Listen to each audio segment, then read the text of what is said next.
60 of us, and all of them are saying we are not feeling the impact. He's the unmistaken voice of Undi Bender and the image maker of the House of Representatives. Swept away houses and roads in communities like Mpa, Umimenyi, Uzita, and Bende. Mr. Speaker, he's a committed, courageous, articulate, and deeply impassioned lawmaker with the plight of his constituents. Joining me now on the political segment is Honorable Benjamin Kalu, who's the spokesman of the House of Representatives. Ben Kalu's mandate gives you first-hand information on the activities of the member representing the good people of Bende Federal Constituency at the House of Representatives. Honorable Benjamin Kalu, as well as his position on national issues. Ben Kalu's mandate as on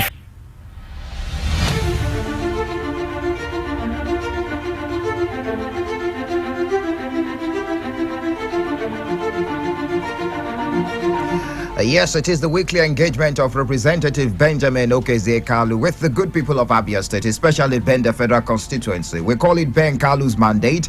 It is on Flow 94.9 FM, both on the terrestrial and digital platforms. Bridging the gap between the Parliament and the people is the program Ben Kalu's Mandate.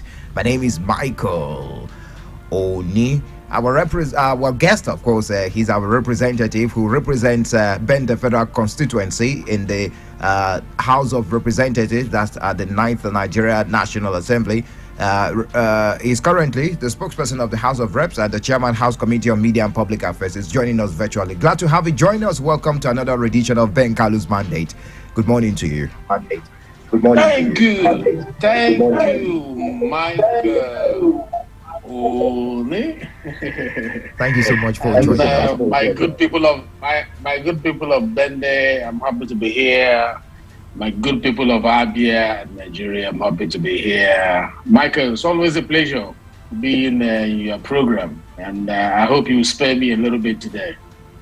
Let's begin the conversation. We have so much to talk about today. Let's start with the burning issue, the Electoral Act 2022, which is one of the achievements of the 9th Nigeria National Assembly, especially the contentious Section 84, subsection 12, where there are interpretation issues. The plus here is that you're a lawyer, because the non-learned here, to us, it is complicated. So first, the appeal court nullified the Umuahia High Court judgment on that section, but the law says it is illegal. Then we understand that the Supreme Court will on Thursday, May 19, hear the suit by the President and the Minister of Justice, in which the National Assembly is listed as the sole defendant. What is the status of this section as we speak, and what is the next line of action by the National Assembly? Thank you very much, Michael.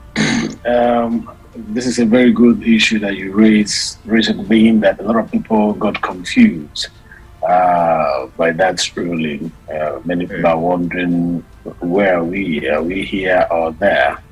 The truth be told that the provisions of 8412, we have taken time to analyze it, even in this program, as many times as possible.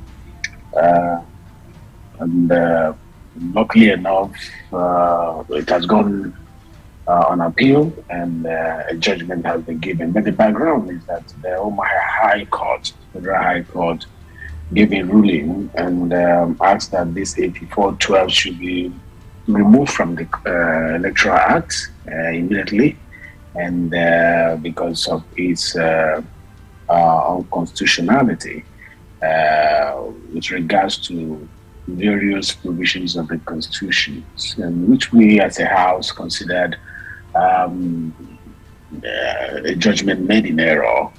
Reason being that the issue of locus standi, which is an element of jurisdiction, was not considered by the court, the trial court. The position of the law has always been that if there is no jurisdiction, the issue of discussing the subject matter of 8412 wouldn't even see the light of the day.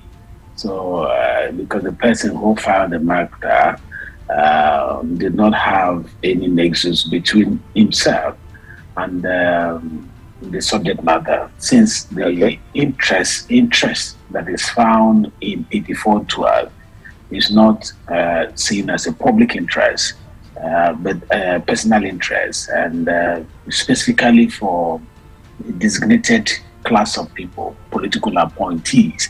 So he was neither a political appointee or a public servant, and so there was no need of going to court. So when he went on appeal, it was one of the issues that we canvassed. I would say that the issue of jurisdiction ought to have been the reason why this 8412 should not even have been given the kind of attention that it was given. So, on the basis of that, the appeal court said yes, that jurisdiction was not established, local standard was not there. But however, curiously, it now upheld the respondent's notice filed by the AGF on the inconsistency of 8412 to 42.1 of the Constitution that provide that citizens of Nigeria shall be subjected, no citizen of Nigeria shall be subjected to any form of discrimination for the reason of in circumstances of birth, religion, tribe, and etc., etc. And to be honest, 8412 has nothing to do with issues bordering on 42.1, because 42.1 has about 3 subsections, and one of it has to do with the circumstances of your birth, should not be used to discriminate against you. The place of your birth should not be used to discriminate against you. And that the subsection 1 application should not also be interpreted in a way that it will affect the right of the interest that is being protected by 42.1. All these ones are sounding too technical to some people who are not legal minded. But the question becomes, the Court of Appeal, who found that the plaintiff was not a political office holder and therefore lacked local standard to maintain the action, had no basis to hold Section 8412 that it violated the right. Which right? It has to be the right of a political office holder. So to that extent, the Court of Appeal had no jurisdiction as well to make the pronouncement that they made, because there are plenty of cases, that shows that once the issue of jurisdiction is raised, the Court of Appeal can only proceed further if the trial court has jurisdiction to hear the matter. Just last 2 weeks or last week, Tuesday, it was reported in this day law report, where the Supreme Court held in the back of industry against Ebenezer Obeya by one justice known as Ugungi Miju, Justice of the Supreme Court. He held and said, it stands to reason that if the trial court lacks jurisdiction, the appellate court also will be tainted with the same virus. So if the trial court in Umuahia lacked jurisdiction, the appellate court that it went to is also contaminated by the same virus. Also, there's another case known as the Odom against PDP 2015 case, where the court further held that one of the condition precedents for the Court of Appeal to assume jurisdiction and exercise its powers is that the trial court must have jurisdiction. It's a precondition. Okay. So if the trial court did not have the jurisdiction, what is the Court of Appeal doing when they now look at the issue of 8412 again? So one would have expected the Court of Appeal, to struck out the matter on the grounds of lack of jurisdiction. And but we'll see how that plays out when they get to the Supreme Court, because I know the Supreme Court will also look at it. But let me make this point clear.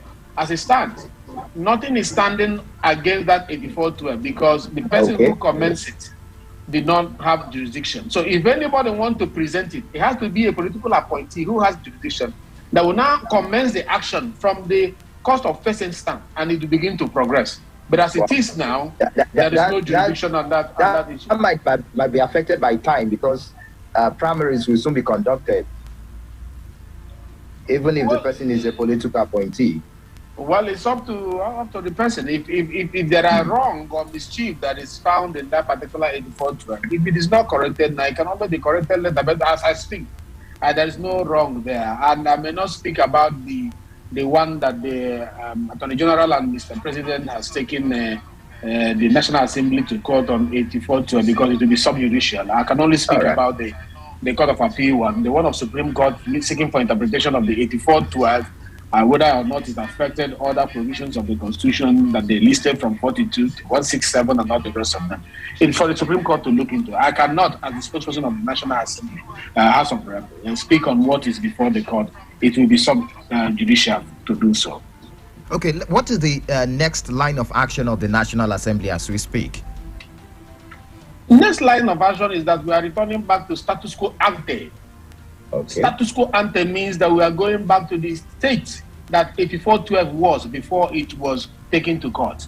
And that was why I said the spirit and the letters of 8412 is still alive. And that is why Mr. President, in his wisdom, has asked all the people who are political appointees under him, who want to run for one position or the other, to resign. If they fail to resign, the sword that is found in 8412 will come up against them. And you can see a lot of people resigning, and some people say, okay, we better keep the one, a bird in hand is worth 1,000 in the bush. So if Mr. President, who is a Democrat, did not believe in the authenticity of 8412, a law that he signed into law, a law he is equitably seen as the owner and cannot go against it.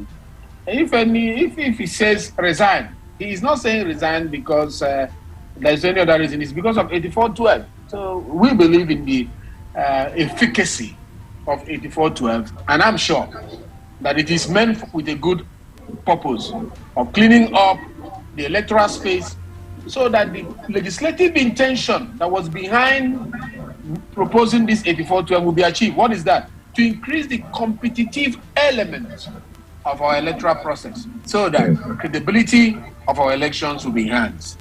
Thank you, Mike. All right. In case you just joined us, it is the weekly engagement of Representative Benjamin Okezie Kalu with the good people of Abia State, especially Bende Federal Constituency that he represents at the lower chamber of the National Assembly. And he just spoke about the contentious subsection 84, section 84, rather, subsection 12 of the Electoral Act. Let me take you on your legislative activities. You addressed the world on the proposed United Nations treaty ban on the use of religion in politics with representatives across 25 nations of the world in Morocco, the event organized by the BPUR organization on this treaty, which will stop the abusive use of religion in politics. I would like you to share your experience with us while participating at that global event with just a bit of the knowledge that you shared with other 24 representatives from across the world. Thank you very much. Mike, when I was campaigning, I assured Bende people that I was determined to put the name of Bende on the global map, the global stage. I wasn't going to be a village champion. Yes, I'm a villager. I'm from the village. I'm a bushman. I'm a rural man. I grew up in the farms and I fetch water from the streams in the village. But I think globally, though I act locally. And that is why I said my representation must go beyond the federal constituency, must project Abia State, must project Nigeria. And that is what we have just done. I was selected as one of the, sound legislators from around the world to look at a treaty that is being worked on by various good heads across the world.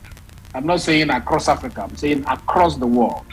And we have been working on this. I'm one of the earliest members of that particular selected committee that was charged with the responsibility of creating a law that will become a treaty, creating a treaty that will be used by the United Nations to ban the use of religion in politics. Because you see, we say we're a secular state as we are now, but the tolerance level is so low. When it comes to appointment, I want to appoint Christians against Muslims. I want to appoint Muslims against Christians. I want my quota Because I'm a Muslim, I should have more Muslims in power. Because I'm a Christian, I should have more Christians in power. I mean, religion has its own role and should not be near politics and governance. It's there to stabilize the society, to make sure that people are not deviants, to make sure that morality and all the rest of them is in hand, so that we'll have more people who conform to the norms of the society as guided by their belief and their faith, than using it as a determining formula in computing political positioning, infrastructure that comes as the dividends of democracy, appointments, employment, and all the rest of that. And that is what causes problem. This is what, because everybody wants to protect their own religion. You'll find out at the end of the day, people will now go into extremism, where, it is either mine or nothing. And that has increased the war, the battle around the world, the fight around the world. It ought not to be so. Let religion be religion and play its own role. And let politics be politics and play its own role in governance. So we came together and we are fine-tuning the bill, the treaty, to make sure that every religion will be protected. But for me, only good religion. And what do I call religion? Maybe religion that is not against humanity. Okay. I'm not fighting for religion that does anything against humanity, because anybody can call anything religion and say, this is my religion. So in the profession of your religion and it is against humanity, it's against peace, it's against love, it's against honesty, that is because love is preached by all religion, most religions. But if your own is now suddenly against those things that hold the society together, that differentiates us from animals, then some of us will be against it. That's why we're in that committee. So I am saying, Bende should be proud that we went this level and recognized globally. So recently I addressed, I'm sure you saw the picture, I could not attend because of our screening and all the rest of them, but my opportunity was given to me to address them virtually. And it happened to be one of the best communication on the advocacy for these, and one of the best lectures that they received. The feedback has been massive. And I thank Ben the people for electing me to be here.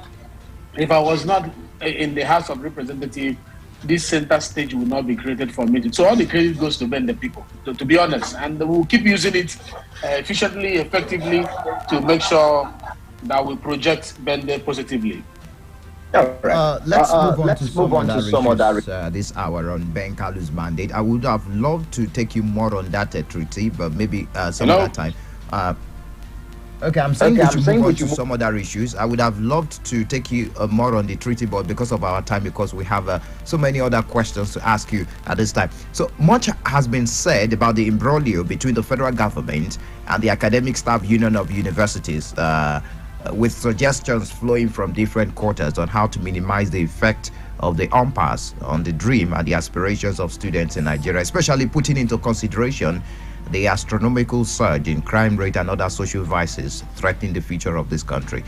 The ASU strike seems to be a thick bone hanging in the throat of our leaders. Representative Benjamin Kalu, I am bringing this on this program because of the role that the House of Reps played in stopping the shutdown in the aviation sector. Nigerians would like to know what the House is doing with regards to ASU strike. I am very sure that in our legislative agenda, education occupies the front border. And as you have followed my activities in my federal constituency, I prioritize education.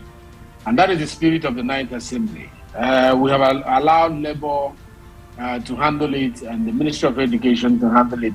I am sure after these primaries, most of us will be coming back, and what we did for the aviation sector, we are going to implement to do for the education sector. I am in support that these people should go back to school. I'm in support that, if not all their requests, I mean the lecturers who don't have any other thing they are doing, but raising people who will become leaders tomorrow in the business space, in the political space, in the religious space, in the academic space, they should be taken care of. If their request is 10 and you grant them 6 or 7, I mean, that will give them some comfort. But to ignore it for this long is not a step in the right direction. Whatever it is, we are going to look at it. We also need to hear from the ministry to know exactly what actually has transpired in the course of the negotiation. So when we hear from the parties and the stakeholders, the National Assembly will take a step on how to ensure that this will not be encouraged. Because, truth be told, these children have a program for their life. And any 1 month you take away from that program, you underdevelop them. I knew what strike did to me in school. And my colleagues who went to study overseas, how they finished up before me and all that, not that they were smarter. So, and I know the pain these children go through. And, if you leave them at home, like you mentioned, the vices will increase. Some of them will start getting babies before they go back to school. And they'll be distracted. They will not, be focused as they're supposed to be. Some of them will now, they said the idle mind is the devil's workshop. Some of them will begin to look at alternative means of, making money to either support their family or because they are not giving pocket money to go back to school like they used to be giving when they were going back to school. So they stay, parents are not giving them that, so they're supposed because they're eating from home and they want personal money to do 1 or 2 things. Before you know it, they're into vices, and if we really want to stop, insecurity in the country, getting the kids back to school where they are monitored within the 4 walls of their high institution is one of the strategic security tools that must be looked at. And I'm sure the security agencies are listening to this conversation. It's one of the strategic tools that must be used. Because when you put them within the 4 walls of the university, monitoring becomes easy, in segments across the nation. But if you allow them to roam the street, it will be very chaotic in managing them. So I am in support that the advocacy should be raised and intervention should come from the legislative arm to make sure that the welfare of the lecturers. I mean, these are the lecturers who will also be the returning officers in the election we are talking about. These are the lecturers who are going to be there conducting this election when the time comes. Please, as politicians, we all should stand together and see what we do for the lecturers. We need to do something. Honestly, some of us who also had the privilege of studying outside the country, if you see how well the lecturers live there, they live so well that they don't need any handouts to be sold from them. They live so well that they don't need to know you as a big man who is in their class. But here, lecturers are reduced because of what they make, that they look for how to survive. And it ought not to be so. It affects their researching skill. It affects their ability to be innovative in their lectures. It affects them developing the children the way we're supposed to develop them. It should be a priority. Education should be a priority so that these ones will be so motivated to inspire the new generation towards the greater height of our nation building that we are looking for. All right. In case you just joined us, you're listening to Ben Kalu's Mandate. It is a weekly engagement of Representative Benjamin Okeze Kalu with the good people of Abia State, especially Bende Federal Constituency that he represents. Of course, he's the spokesperson of the House of Reps and the Chairman House Committee on Media and Public Affairs. We've looked at several issues from the burning issue, that's the Electoral Act Amendment. The Electoral Act 2022, it's an act already. And the education sector, he just spoke about the ASU strike, the impasse between the federal government and the Academic Staff Union of Universities, and also participating at the world level, that's the United Nations treaty ban on the use of religion in politics. Now, let's talk party politics, especially about your party, the All Progressives Congress. The 9 guidelines released by your party, the APC, for the conduct of its aspirants to the various elective offices ahead of the primaries seems to be causing some kind of disquiet, because the guidelines bar contenders from going to the court without first exhausting the avenues for redress and the ventilation of grievances, and they are also expected to sign undertakings to accept the outcomes of the shadow polls and support whoever emerges as the candidate of the general elections. I would like to have your reaction on this before we delve into your personal aspiration. Honestly speaking, the issue of the form is voluntary if you want to sign the resignation as per effect. I think we have sorted that out. And the guidelines, they are there to put a structure and a framework in place so that it won't be all commerce affair, and it will reduce the administrative costs and management time for processing the people who want to run for one political office or the other. And I'm sure every political party has guidelines. You don't just use the Electoral Act as it is. The Electoral Act gives you the leverage, the opportunity to develop your own internal regulations and guidelines on any of the activities, be it primaries, be it Congress, be it convention, and all the rest of them. So it's in conforming to the expectation of the Electoral Act that the political parties, for internal political party management efficiency, created their guidelines. And it's just to give us a direction. And we are happy with the guidelines, because when you talk about internal party mechanisms before going to court, I mean, it's a right step, right direction. Do you want to go to court before you come for the internal party adjudication mechanism? We should start from in-house. Let's talk first. Let's agree with one another. Let's see what we can do before you go to jump into court. It's baseless. I mean, for who? What did the party say about this? And the party is supreme. So at all times, if you submit yourself to a party, it means you must be loyal to the decision of that party. That is how, fortunately or unfortunately, that is how a political party. But we should not also, in doing that, create rooms for pre-election litigations. Because the law also allows candidates who feel that the unfairness was done in the course of the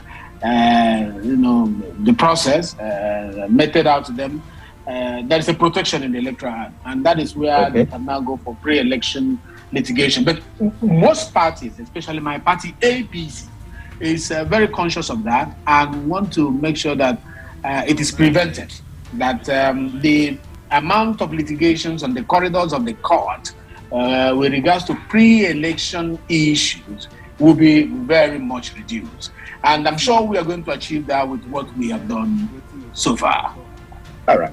We need to take a break now. When we return, we're going to talk about your personal aspiration. Last week on this program, you declared for the second term in office as the lawmaker representing the good people of Bende Federal Constituency at the lower chamber of the National Assembly under the platform of the APC. We would like to talk about party politics, especially as it affects Bende Federal Constituency.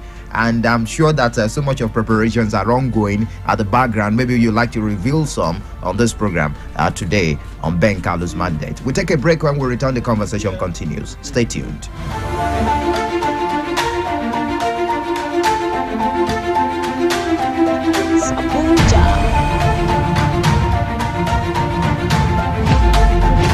The biggest bang of the season is about to go down. Easter ABN TV Service Awards 2022 at Sheraton's Hotels,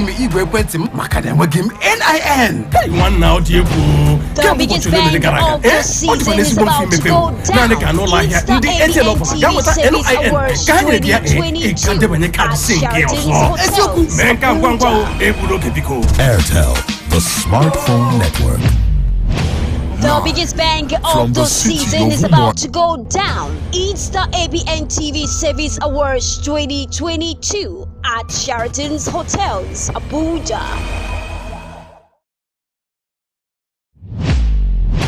The biggest bang of the season is about to go down. It's the ABN TV Service Awards 2022 at Sheraton's Hotels, Abuja.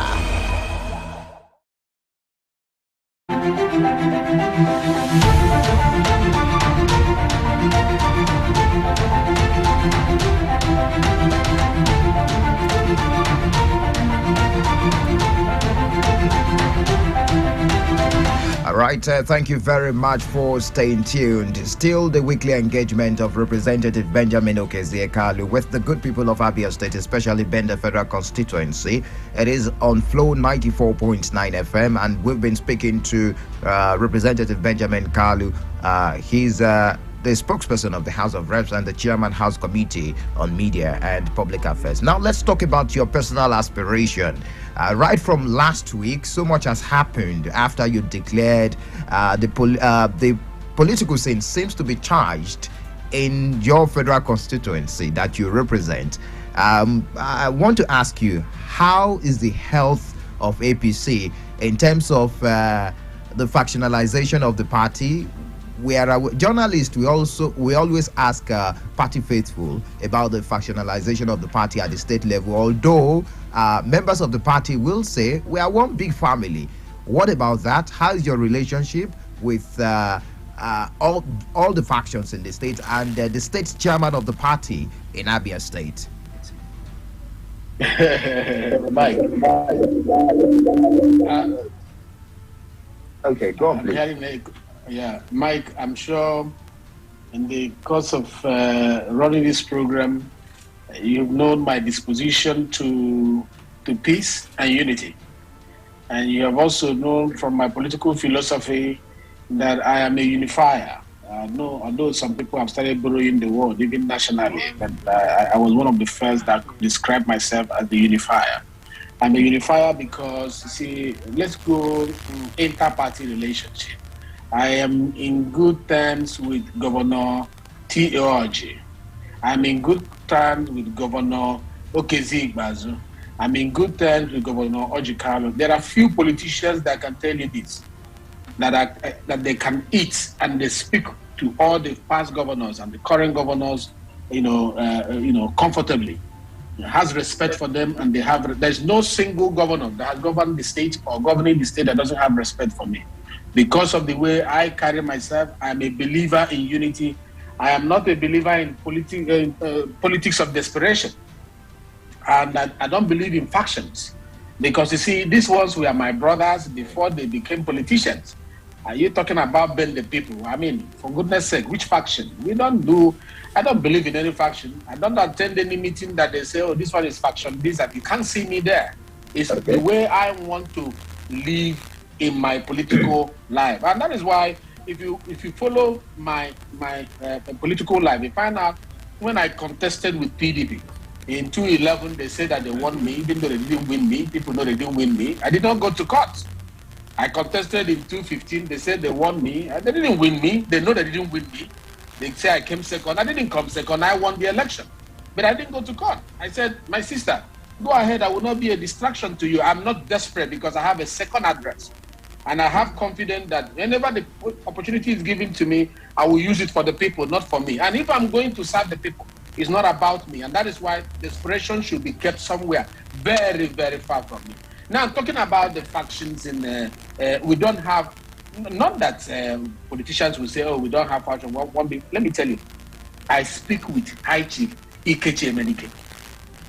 And that is the truth. I speak with Dr. Kalu. I speak with Uchoga. I speak with Alex Oti. I speak with Acho Bioma. And the current chairman that is recognized by the convention that we had, national convention that we had, Dr. K.O. Ononubu. I speak with him almost on a daily basis. I speak with Kiru Jocha, who is my leader in the House of Representatives. I don't keep no factions. My style of politics is different. And you know, when people talk about some of these things, I laugh because PDP want us to have this faction. ABGA want us to have this faction. That is the only way they will succeed in their political permutation. But let the news go out. We have no faction. All those who have passed through Congress and recognized by the convention, they are my executive. They are the ones I'm going to work with. You understand? And we have grown in politics that we have started tolerating others, started accommodating others. And people who are still living in the past should wake up. You know, they should wake up. This coming election, we are going towards this election to win, and we are going as a formidable front, not just a united family. Formidable front. Let me say this. Many people, if you mention Alex Oti, they tell you his fault. You mention Uchoga, he has his own fault. You mentioned Ikechemenike. Yeah, everybody running for running for a governorship. They have one thing or the other to talk about. Who is a saint? Who among those who want to remove all these ones is a saint? Then these ones have capacity to lead the state. They have capacity. They have proven it severally. But whether they are competing among themselves as party faithfuls, it is allowed. They can fight among themselves to take over structure, to take over delegates, to take over. It's allowed in political space. It doesn't make them enemies. You know, now let me mention this. I must make this very clear. Many people, when you mention Ikechemenike, some people say, Ikechemenike. Let me tell you the truth. There have never been anybody who came up and said Ikechemenike is a fraudster.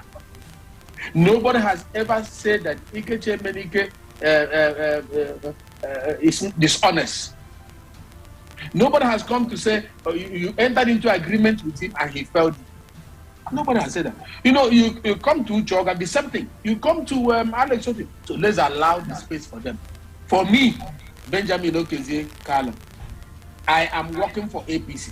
Let them fight among themselves. Anybody who wins, he will have Bende. Because as long as Bende is concerned, we are holding Bende firmly, you know, to give to any man who has program for Bende. If I find out that Uchoga has program for Bende, Alex Otu have a program for Bende, Ikechemenike, there's a people I will support. If Ikechemenike has program when I sit with him, because I am a leader in my own right in Bende. If you ignore that, it's your own peril. I have followers in Bende. If you ignore that, it's your own peril. So if you now come to the table and say, I ask you a question, I am not interested in your Hafia, I'm not interested in your Ikuano, I'm not interested in your Isialangba, I'm only interested in Bende. What do you have for my people in Bende? If you convince me that you have something for my people, and I know you are telling the truth, you are not just saying it a political statement, my brother, I will follow you, because at the end of the day, those people who voted for me, I need a partner I can work with to develop my place and develop those lives. So that is it about this. We are coming as a formidable family, a formidable front to fight PDP. And where I come from, which is Abia North, let me tell you, PDP should forget Abia North. With the work we have done in Abia North, PDP know that it is their weak zone, weak link. They will not say it openly, but the PDP in Abia State know that Abia North is their weak link in their scheme of things, because we have shown governance, we have shown capacity, we have shown dividends of democracy better than it has been shown since the history of representation in the National Assembly. So our people want a repeat of that come 2023. So every investment PDP want to make in Abia North, I can tell you, it will be an exercise in futility. They should put that money in their central and put that money more in their south. You see, in this north, not by force, but by the evidence of what we have done for the people, sacrificially. We refuse to put the money in our pocket. We refuse to buy new houses. We refuse to buy new cars or private jets. We put that money to build roads. We put that money to fix our schools. And we are willing to do it ×2 the second time if given the opportunity. And we know our people will follow us because we are giving them evidence. Yeah?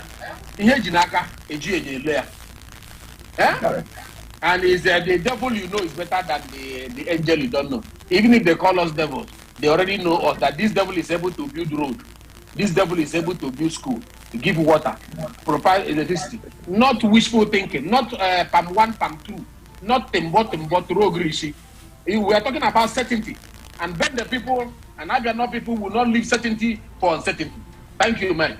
Okay, from the last time that you declared your interest to run again for the same position you're holding, I understand that there is another person, another aspirant who is challenging your seat, contesting with you, but he's a new person who just arrived the scene without, there are guidelines, I understand, in the APC, guideline, paragraph 3, I think, guideline 3, paragraph K, of 1 year membership, and that's, I'm not sure he has complied with that. So what is your party doing about that? What do you have to say about this? Because some persons came out and said Honorable Ben Kalu should have been left unchallenged and should have the ticket without being challenged, and it should have been a smooth way during the primaries, and he has the ticket and be the candidate of the party for the forthcoming elections. You know, the more we are, the merrier, and it shows that our party is growing. People are showing interest. People want to receive their first baptism of fire, like some of us received in 2001. What some of them are doing now was what we did about 20, 21 years ago when we came also from overseas. And we were asked to queue. And I queued for 17 years before I got it. I had money as well. I was throwing it everywhere. I made sure I sponsored. People listening to me now, I keep mentioning PC Onyebu. My big brother. I keep mentioning P. Simba, my big brother. I keep mentioning Chief Meregene, yeah, and the late Fabrugwe, and Slow, and even Chief Emenike, who was a local government chairman. Then I can go on and on. They were there. EJJ from Ibere, our one of our chiefs there. They were there when I came. They say, vibrant, intelligent, educated, or rich, but you have to wait. You have to be groomed. And I waited, and I was groomed for 17 years. If you are not willing to be groomed, don't come in and think it's free for all. When you come, and they will teach you. And that is why I'm giving dividends of democracy, and that's why I'm giving leadership. And you see, you also have to comply with the guidelines. You know, I know they are claiming they went to Ikechi Emenike's function. Let me tell you, that Ikechi Emenike is an honorable person. It's Mr. Integrity.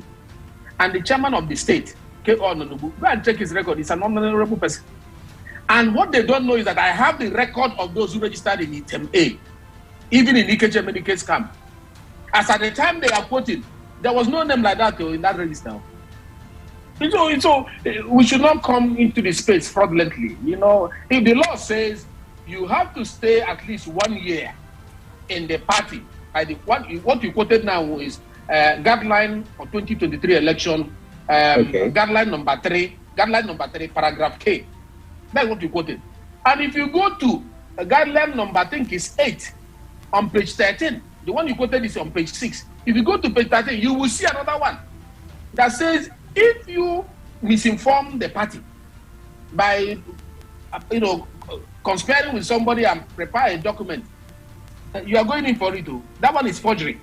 So if anybody was used to try to put somebody's name, why they rush now? Where are you running to? I don't know if you have seen that thing they circulate online. They knock his head. Where are you running to? Come back. Wait. It's turn by turn. Where are you running to? Wait for the 1 year that they asked you must wait for, and then be integrated. Because to come and tell us that you came in and we did not know you in the party, and when we know how deep you have been with PDP and the contract with them, supplies with them, and all the rest of them, we have all the details, we have all the, who is feeling who? If there is no how you will be in APC, whether it is Ikeche faction or anybody faction, and we will not know you, and we will not see you in meetings, and we will not hear about you. It's not possible. So, but as I said, the space is open. Let the people decide who they want to go for them. You know, that is democracy for you. But I know that when the people knows their son that they can send to the market, and he will go there and purchase the right item. I have brought some home, and I will keep bringing them home, because my own representation is not for title. It's not to look for contract. It's not to position myself for appointment. I'm not contesting for somebody to give me, big title. I don't even care about your honorable. You can take it. What I care about, have I been able to fix roads in Bende? Can I do more? Am I fixing bridge in Bende? Can I do more? Can I give my people, potable water? If I've done it, can I do more? The problem in your is giving me sleepless night. Ozitem is giving me sleepless night. Mugba is giving me sleepless night. Ozitem is giving me sleepless night. Alaya is giving me sleepless night. Ugweke is giving me sleepless night. Ibere is giving me sleepless night. That is the kind of burden I came back from overseas to solve. And I'm happy I'm solving them. And if given the opportunity, and I know my people will support me, confidently, I know I will do more for Ndebende. So anybody who wants to come on board, please come through the right door. And I have been a fighter. I'm not afraid of fight. Anybody who knows me in United States knows that I've always fought battles with anybody who come and say they are big. They're always bigger than me. They always claim they are bigger than me. But I always meet them at the point of battle. And I always win them. And I will win again. So that is it about that. But more people should come into our party is allowed. I would like us to throw the early today, but just before we throw the lines open, how far are you going with your consultations with your delegates? You know, it is a time for party politics. For delegates, there is this notion that it is the time for delegates to make some money. You know, so are you going to join some politicians that induce delegates with money during primaries to secure their position and secure their ticket to fly the party's flag? My brother, I will respect the delegate. I would like to respect the delegate because they are stakeholders of the party. But you see, throwing money, where will I get the money from? Is it the money I used to build road, build solar mini grid, give transformer? The money that's supposed to divide with contractor and put in my pocket like others past the presentations the representative have been doing? Is it the money that so that the bridge will not be built? If I take that money and divide it, I'll have maybe millions, hundreds of millions in my pocket. Then I can give the delegate. If I frustrate the roads going around the Tumbuzo Road or Obureni Road, I'll have a lot of money in my pocket. If I stop building the schools, I have a lot of money in my pocket. We must come to a point in our politics where we choose.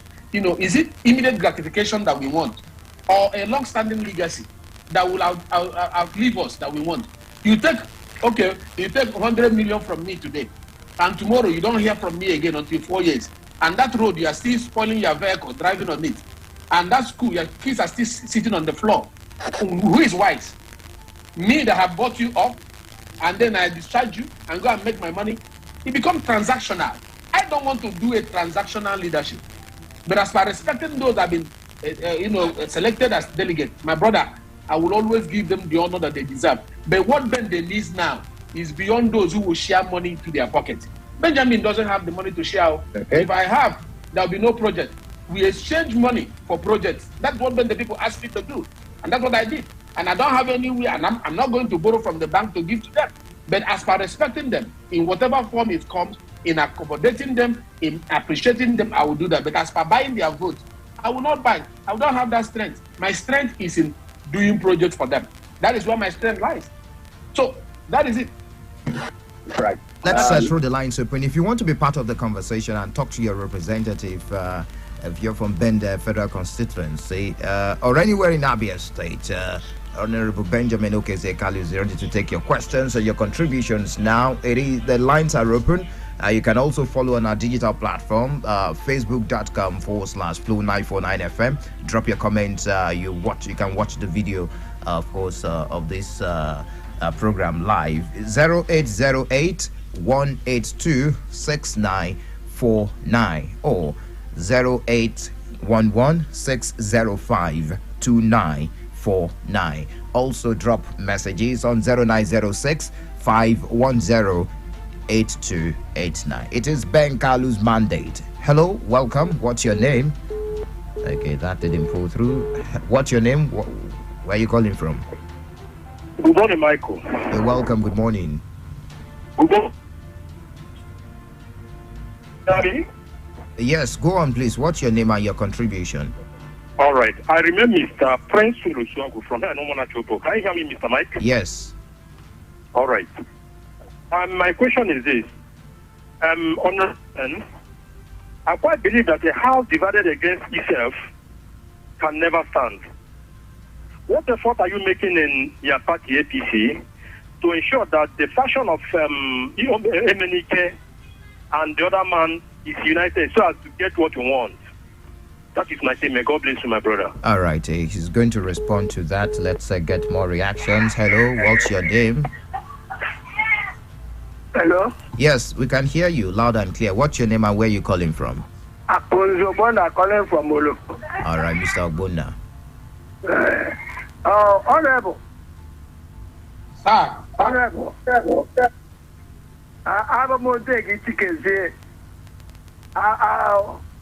Look, Oloko is formerly is Alala Bende. I think you know that in history. Yes. Yes, correct history. It is here with me. You are trying, you are trying. Please try and combine these two parties, Emily and the other faction. Please try to get them together. All right. For winning. Without that, you can't get this area. We need you people to take over this area. Please, we are in trouble with the PDP. Try. We are going to honor you. Thank you. Thank you for sharing your thoughts with us. Hello, what's your name and where you calling from? You're live on radio. Good morning to you. Okay, we have to move on. Keep those calls coming and messages coming. 0808 182 6949 0811 605 2949. Hello. Hello. Yes, you're welcome. What's your name? Yeah, good morning, Mike. Can you speak up so that we can have a smooth conversation, please? Thank you. Hello? Yes, go on, please. Yeah, like the previous speaker, in Abia State, there's two functions. And if APC wants to take over power, they have to unite together. This is what happened during the last election. Please make sure that these two parties are united. Again, Honorable Ben, when you say that they're not going to give delegates money, party politics, especially when it comes to this election, who will represent you, the delegates are giving money. So you'll be making a good representation. Please ensure that people will not sacrifice your effort. Do the needful. That's my advice. All right. Thank you for sharing your thoughts with us. He's going to respond. What's your name and where you calling from? Hello, good morning. Good morning to you. This is Mr. Ben calling from Opa. All right, Mr. Ben. Yes, I've been listening to my honorable. He has said it all. The only thing we need is for him to continue the good work. So, like he rightly said, that bridge is ongoing right now. And there's a lot of progress in the work being done there. So we want him to go back there and represent us more. He's doing well. So I congregate his possibility. Thank you very much. Thank you for joining us, Mr. Ben. Hello, good morning. That didn't pull through. Emmanuel Unzeduru, that's what says. Keep it up. Good work, Honorable. We're with you. Ebuchulam Ejaik, Frank, Ejike rather, says, greetings, Honorable Benjamin Kalu. Indeed, Ben, the people made the right choice during the last election, and we're ready to repeat it again. One good tenor deserves another. Ezekiel Elvis says, a very good morning to you, political analyst Michael and the Honorable Ben Kalu. Of a sincere truth, Honorable Benjamin Kalu is a blessing to the entire people of Ben, the federal constituency, and Abia at large. He's a man with great quality and a man worthy of emulation. Abia is indeed lucky to have him in the Federal House of Reps. God bless Abia. Obuna Grace says, very impressive. Let's get more reactions on the phone lines. Hello, welcome to Ben Kalu's mandate. Yeah, good morning, Mike. You're welcome. Good morning. Good morning. My name is Kisum. I'm calling from Amma 14. And I'm a grandchild to Bende from Ibere Society. Honorable, your work speaks so much and louder about it. But let me assure you, from what you've done so far, I don't think anybody that is coming out should be, I don't know what you're going to do. But please, you are going to go back there for the second time. My plea to you is to do more. The area I'm interested so much about you is in the area of healthcare, where you are looking into healthcare. your policy. I always follow up your bills in the house. Please do more. And let me tell you, you will forever be remembered. And I will tell you, you will not only end in House of Reps, but you will go higher. So please continue the good work. And I think Abias is watching. There's one comment you mentioned. You said from what you've been so far, that PDP, they don't have any interest in Abia. I'm from Abia Central. That they don't have anything to do with Abia North. And that is true. Because they have an academic journey there. So I want to say, keep the good work going. And I'm always happy when you align yourself with my man, whom I expected would have been the upcoming president. But I know one day he's going to be there. Senator Ojos of Kalu. Now, Papa Nukwana will go on down Papu, Papu. So please keep the good work going and God will bless you. Thank you for sharing your thoughts with us. Let's take this. Hello, welcome to Ben Kalu's Mandate. Yeah, hello, Mike. How are you? I'm fine. Yeah, Honorable Benny. Good morning. Good morning, sir. Yeah, Honorable Ben, please, I will want to hear from you the 2 states of the ongoing project in so that's of Pompa and Amoji main. Please want to know the 2 states of those projects. Thank you and God bless you. All right, thank you so much. Let me run through the messages. Mr. Jonathan from Bender Road says, good morning, Honorable Kalu. Kudos for your achievement so far. Do you have any plan for Abia pensioners, even though it is not under your jurisdiction, to pay them? Honorable Ben Kalu, I appreciate you. I'm not a member of APC, but I preach your good work in Ben. They're also canvassing for people to vote for you again, at least to be example that lawmakers can do meaningful projects. You are indeed a pace setter. Chooks from Uzuakoli. Honorable Ben, your development projects are scattered all over Bender, and it will speak for you and your campaign. Iron from Bender. All right, Iron. Hello, sir. Nobu Enyoko says on the issue. Okay, thank you for attending to. I didn't get this well. Anyways, well, thank you for sending your message.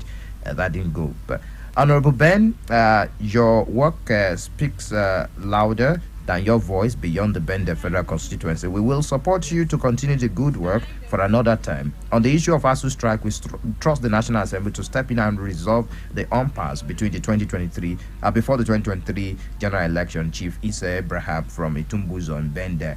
Honorable Ben, my regards for your able representation. Please keep the flag flying. Sometimes ago on this platform, you promised us pensioners to meet the governor over the unpaid pensions. Up until today, we have not received anything since November last year. We are dying in our numbers, so if you've not talked to him, please do now. Our condition is terrible. Day Sam. All right, those are the messages and the comments. Representative Benjamin Kalu, the lines are still buzzing, but unfortunately, we can't take more comments. Yeah. Thank you very much, Mike. I think you have only 2 minutes to respond to this, and next time we'll create more time for this engagement. I want to appreciate, what has shown today is that you have a higher volume of listeners.